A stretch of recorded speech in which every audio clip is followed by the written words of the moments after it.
देखत जब मड़वा में कोनो कमी न रहे की चाहे। हाँ, मड़वा अच्छे से सजाओ जा तू लोग। ओ महेंद्र, ब्याह का तैयारी तो बड़ा जोर शोर से चला था। अरे भैया, हाँ बेटी खातिर दूधू को दुल्हा जे खोजाइल बा, तो तैयारियों तो डबल न होई। ए संतुआ, बकवास बंद कर। चुप। का ले रहे हो दिन है? कि बेटी घर के संस्कार और बाप के सर को पगड़ी हो खले। अरे एक बात समझ में ना आई महेंद्र, कि बेटी के आशिक से घर में रास लीला रचवा के कवच सम्मान बढ़ाता रहा। दमोदर, जबान पे लगाता। अरे चचा, जबान पे तो बाद में लगाम लगाई है, पहले ना ये दूरदर्शन देख ला।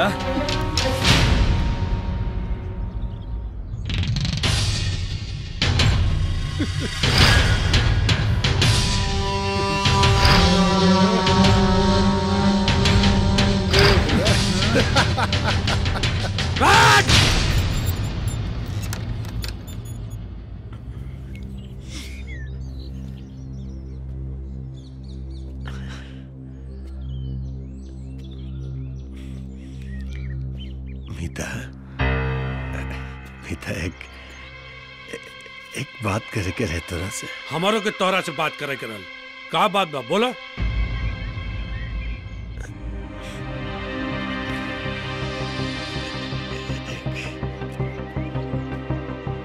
मीता, हम जानता नहीं कि ये वक्त ऐसा बात करे के नहीं के दोस्त, लेकिन अब औलाद की खुशी के खातिर चुप रहल भी तो ठीक नहीं के। बूझ बुझाउल मत करा, साफ साफ बोला का बात बा।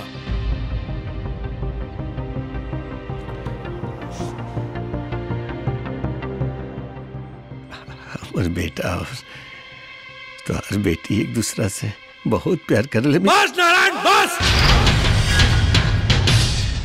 काबल चाचा जी, बदतमीज, तोर हिम्मत कैसे भइल रे?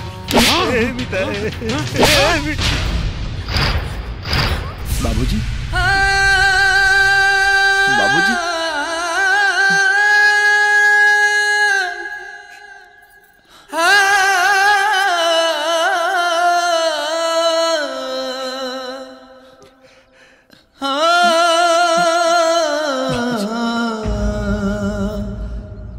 बाबूजी,